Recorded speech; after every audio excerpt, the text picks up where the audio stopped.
Ding, I heard that Dingy were Stingers was coming over here, bro. But right now, I don't really know where it is, bro. For real, bro. The hell? How did I know? My mother sent me. She would have put it, but if you sent me. Dude, can anyone find me a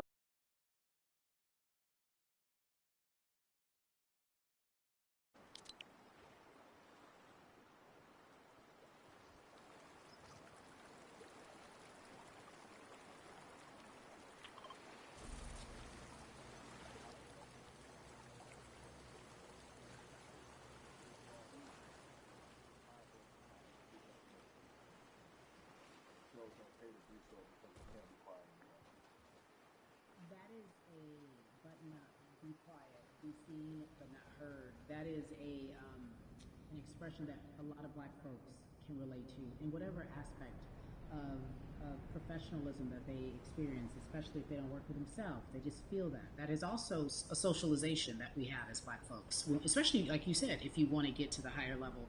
And for so long, I felt it bubbling right underneath the surface that so many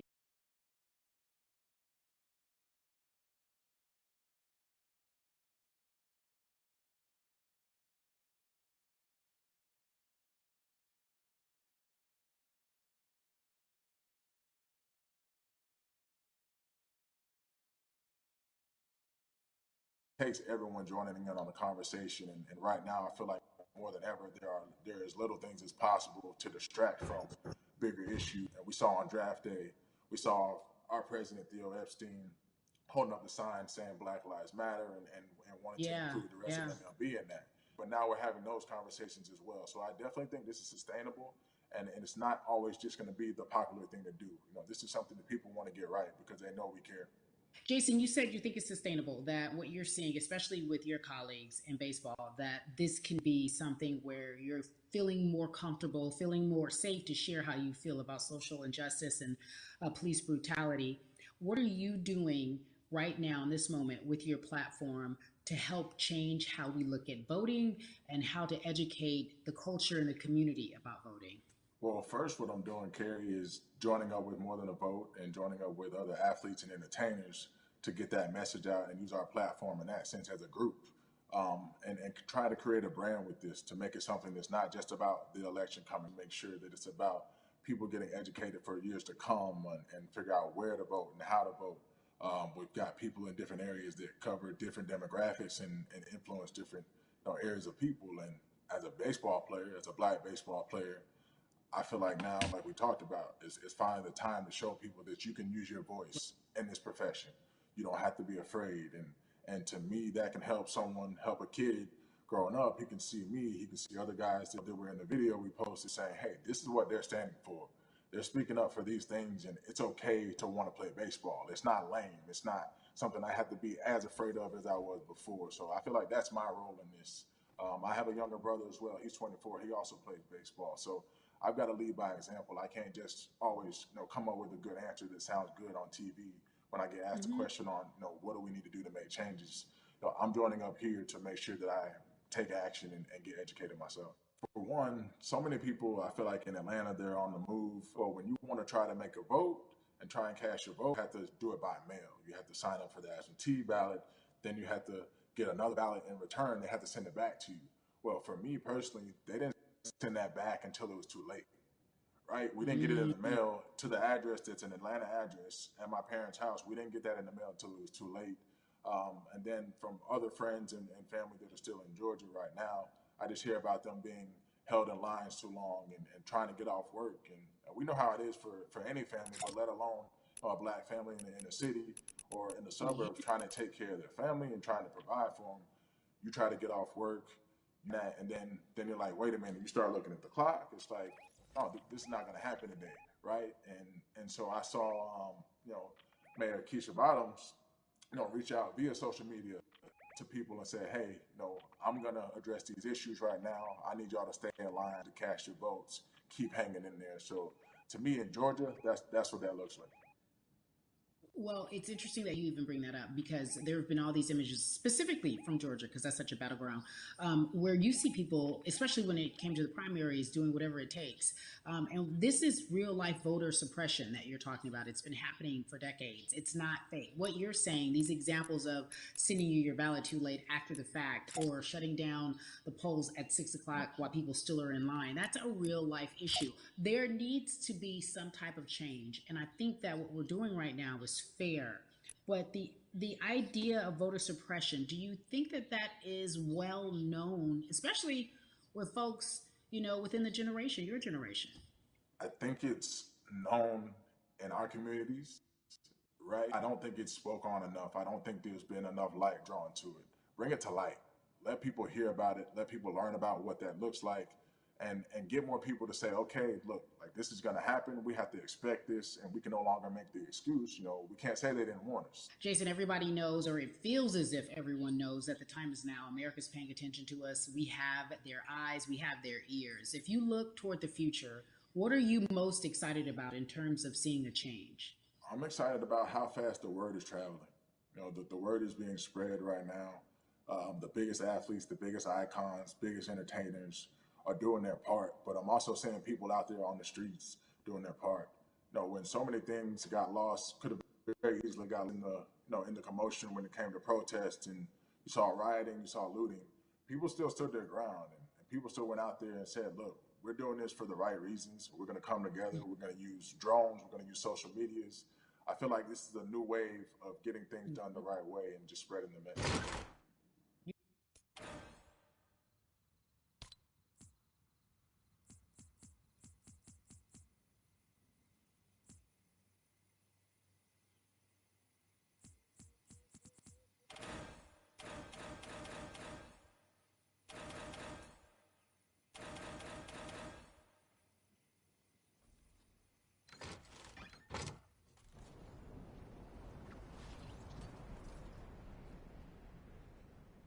Philanthropist, he does it all, and he's here to give us his time and his platform to talk about something that is so important, that is voting. Everybody, welcome Jalen Rose to We the People.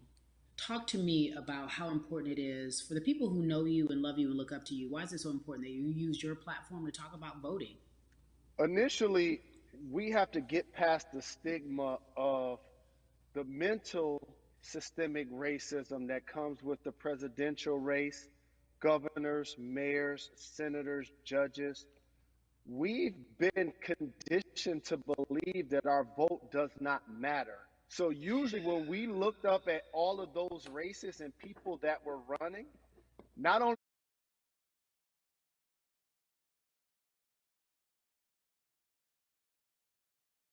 as a collective, we didn't mobilize until Barack Obama, and we felt a sense of hope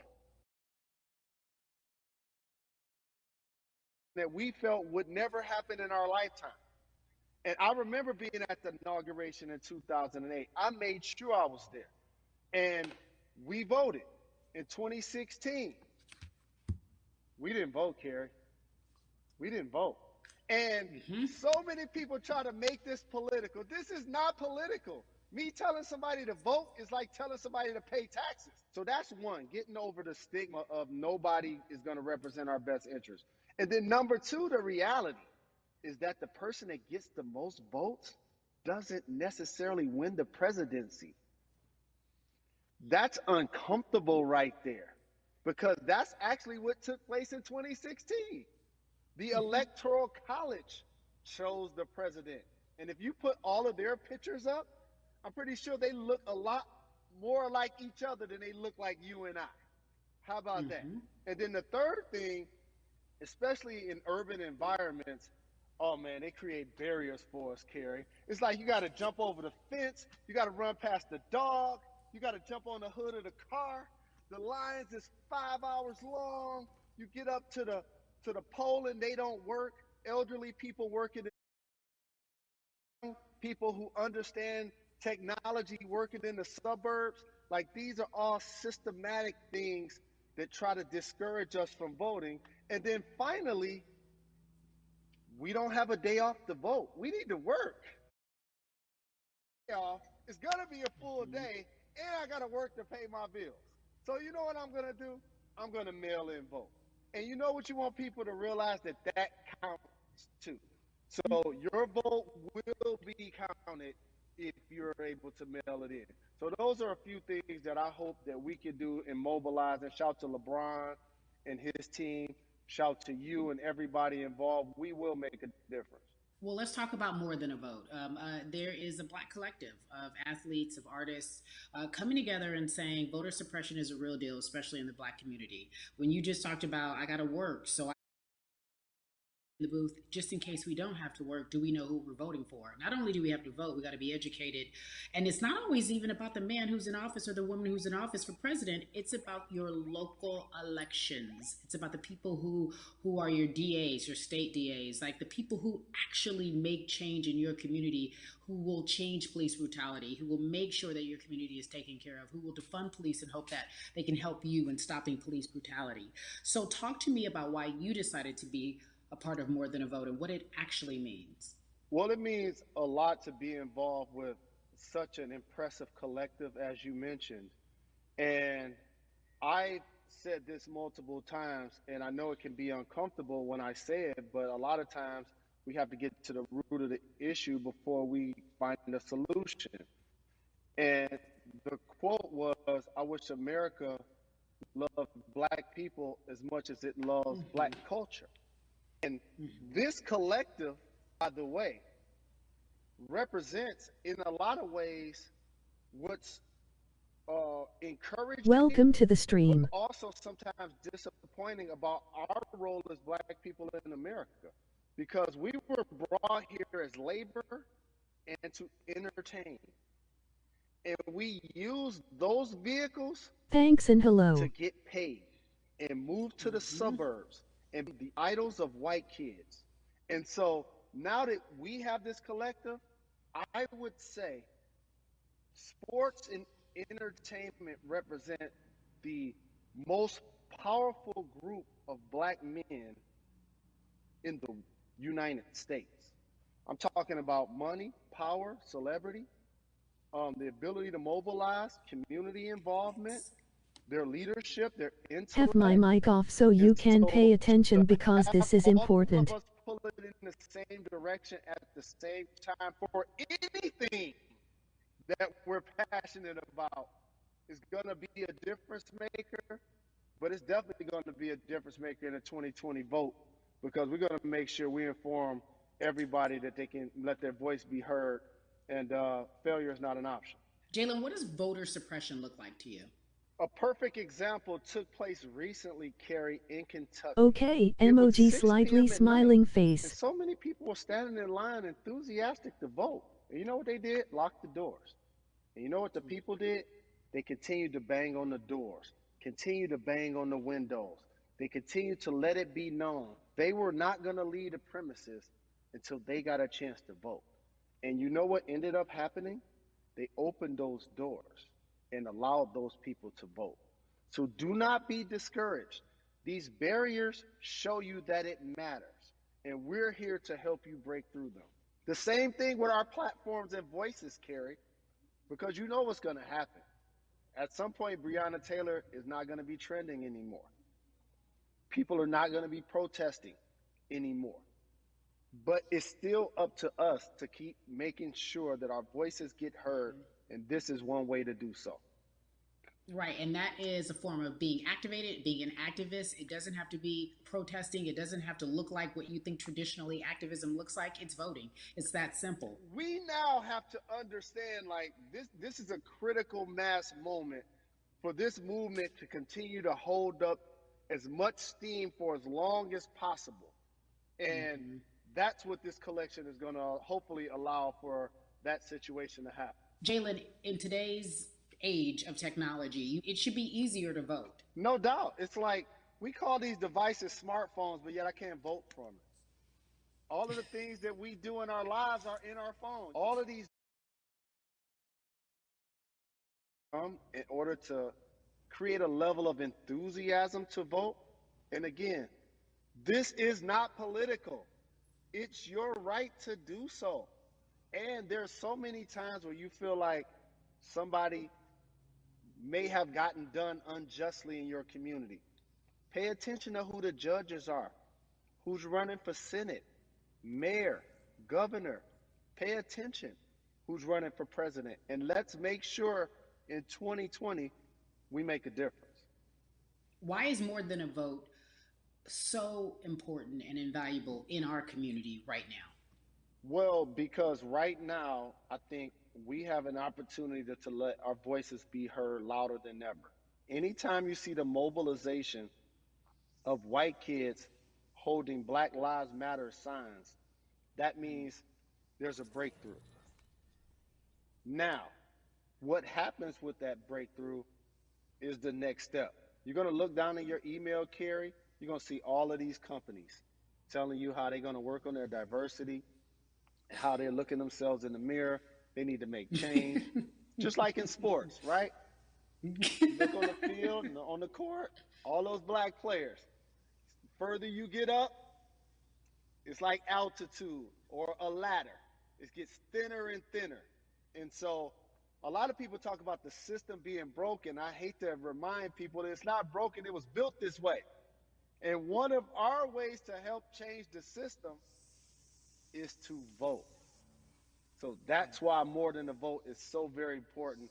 So we can make sure everybody participates and gives themselves an opportunity to let their voice be heard. I think it's interesting because you talked about black men being very powerful in the U.S. if they're athletes and entertainers, because for so long those have been the only avenues traditionally to create wealth. The NBA season comes back. What are your feelings on the season coming back in the midst of everything that is happening? I think you'll see players challenging the establishment more. You're going to see them saying, okay, if you have all of these marketing and promotional deals, how many of them are with minorities? How many people are you employing, NBA? What about certain teams? Who do you have as a minority owner? Or what about the candidates that you have for positions of power? NBA players have proven as blacks that they are now movers and shakers in the game. They're now the dog, not the tail.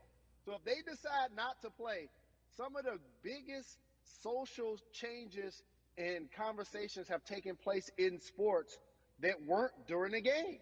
Colin Kaepernick was before the game. The Ali Summit was a press conference. So they could mobilize if they chose to. But when and if you do play, challenge the league. Black Lives Matter on the jerseys. Continue to make sure that every time people are watching the game, they're also seeing the movement happen. Jalen, I appreciate you because you are always entertaining and informative at once. I really, truly am looking forward to the NBA season. Thank you for working with More Than a Vote because your voice, your platform, all of it is needed, my friend. Be safe, okay? Yes, ma'am. I love and appreciate you. One call away always. Thank you. Love you, brother. Love you too. Every conversation that we had today, I hope was helpful for you. I am so grateful to everyone who came on with me to talk about what's going on in our culture and how we need to change. Huge shout out to Jalen Rose, Bun B, Jason Hayward, Yvonne Orgy, and Russ. Their words were inspiring, but also important and invaluable. I hope your phone is full with all the information that we've been able to place in front of you. Again, you need to check out these resources because they are so important because we want you to vote. That is your voice. It is important. We, the people, want you to vote. So go to morethanavote.org, fairfight.com, and whenweallvote.org. Again, thank you so much for joining us and paying attention because this message, again, is invaluable. I'm Carrie Champion for We the People.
Are you going to play any Minecraft today?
muted.